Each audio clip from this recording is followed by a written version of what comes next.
When you're in the backcountry, and especially on extended trips, every ounce matters. But so does performance. And that's where the inherent problem arises with ultralight tripod heads. There's always going to be some compromise between performance and weight. Now, I've been running the Aziak Vantage Pan Head for the last 6 months. I had it with me in Arizona and Mexico on Coues deer hunts, and then I ran it for my entire guiding season for black bear here in British Columbia. Now, this head costs 150 USD and weighs 6.4 ounces. Today, we're going to break down where it excels, where it falls short, and I'm going to tell you whether it deserves a spot in your pack. Now, as I mentioned, this head weighs 6.4 ounces.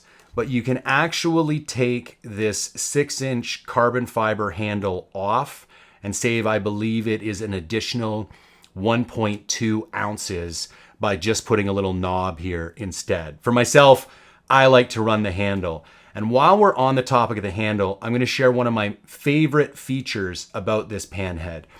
Most ultralight pan heads are not able to stow the handle vertically in alignment with the legs. But because there is separate pan and tilt knobs on this tripod, which kind of sets it apart from like the Weiser and the Tricer, that both use a twisting motion of the handle in order to adjust the tilt axis. So what the Aziak does is you have this little knob here on the side that controls your pan, and then this bigger kind of slotted dial controls your tilt. But if you open both those up, you can actually move the handle to the side, lock both those down, and then you have a completely slimmed profile. And this packs up extremely small in your pack, or even if you want to have it hanging off the side of your pack, you don't have that angular handle sticking 3 to 4 inches out the side like you do with the Weiser and the Tricer. I'm so confident that I've crafted the best performing sock for backcountry hunters that's available on the market today, that I've put together the most insane giveaway I have ever done. And this is not one of those giveaways that you see from everybody else where they went and convinced a bunch of other companies to give stuff. This is me giving directly to you. So for every $5 you spend at forgedinthebackcountry.com, and that even includes the new camo version of the forged base boxers that I just released, you will get one entry to win a custom guided hunt from Mindful Hunter Outfitting. And I am going to work with the winner to build the hunt of your dreams. We could go after black bear or mule deer in British Columbia. We could go chase mule deer with our bows in Alberta, or we could go to my leases in Mexico and hunt Coues deer in the rut with a rifle. I am extremely passionate about delivering phenomenal gear to backcountry hunters. And I truly believe that with the Forged Base Series socks, I have brought something unique and new to the market. I feel very strongly that you're going to love this product, and I cannot wait to share the hunt of a lifetime with one lucky winner. Good luck. So the ultimate question with these ultralight tripod heads is always, can they handle a big spotter? So I've got my Kowa 88 on here, and I'm going to walk you through the functionality of the tripod head, some of the things I like, and some of the things that I don't like. So first we're going to look at tilt, because this tends to be the weakest point for all tripod heads. And I will note here, you can lock down almost any tripod head at any angle, and it will sit there. The question is, can you have less force than having it completely locked down so you can still have the ability to move it down, but there's enough friction that the position doesn't completely collapse? So obviously it's horizontal right now. It's pretty easy to stay there. I've got the vertical axis completely locked down.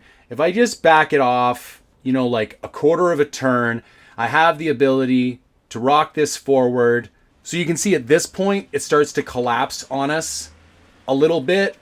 So I just tighten this up, like a little 1/16 of a turn, and then it's got enough additional friction. You're never going to be glassing at that severe of an angle, but there's a nice amount of resistance. It has almost like a fluid-like resistance. Like if I was doing some camera work with this thing, you could easily tilt a camera and get a nice shot out of this. I can bring this all the way back here and it doesn't collapse. I don't have a 115 to test it out. That might be pushing the limits with this head a little bit, but it handles my 88 no problem. Now, your pan functionality is over here on the side with this dial. My only issue with the pan functionality is there's quite a lot of friction right here. And if I open this up just the littlest bit, it goes to almost no friction. And while this may seem like it would be nice, when you're glassing in the mountains, you're normally very close to your spotting scope. And what I found is anytime I reach to go get my coffee or I go to get a snack and then I'm like, ugh, and then I lose where I am in my grid structure. One of my only complaints with this tripod head is I wish there was more gradation in friction with this pan. And I've had a chat with Rydell, the founder of Aziak, and I think he's working on it for the version 2.0 or not so much a version 2.0, but the next batch of models that come out, he might be able to find a way so that there's this friction grabs slower. So it doesn't move from super loosey-goosey and then with just a slight turn, very hard to turn. So that's one of my only issues with the pan. The other thing that I want to note, these two knobs being so close together is somewhat problematic.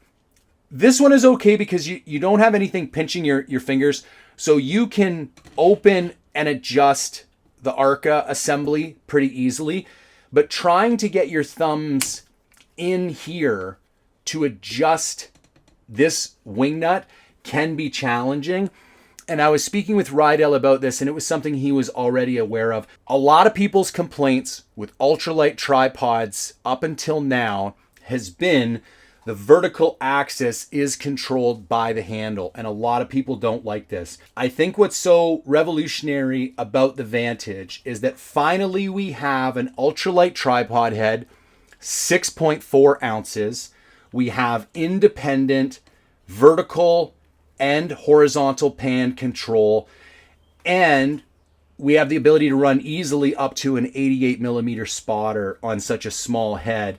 And again, with the ability to collapse that profile down and have this handle stow in vertical alignment with the legs is just, I love that feature. So here's the deal. I know the question that I'm going to get is do I buy this or the Wiser? Or do I buy this or the Tricer? Because right now, the Wiser, the Tricer, and the Aziak Vantage are really the three heavy hitters in the ultralight tripod pan head category. We're not even discussing ball heads at the moment. Ball heads are great for shooting, not so great for glassing. So let's keep our conversation limited to pan heads. Now, the Wiser clocks in at 6 ounces with the handle. The Tricer, I believe, clocks in at 4.7 ounces. Wiser is a little more expensive than this. Tricer, I believe, is also a little bit more expensive, but we are basically talking about 1.5 ounces separating three different ultralight pan heads. There are pros and cons to all three. For packability, the Vantage wins hands down.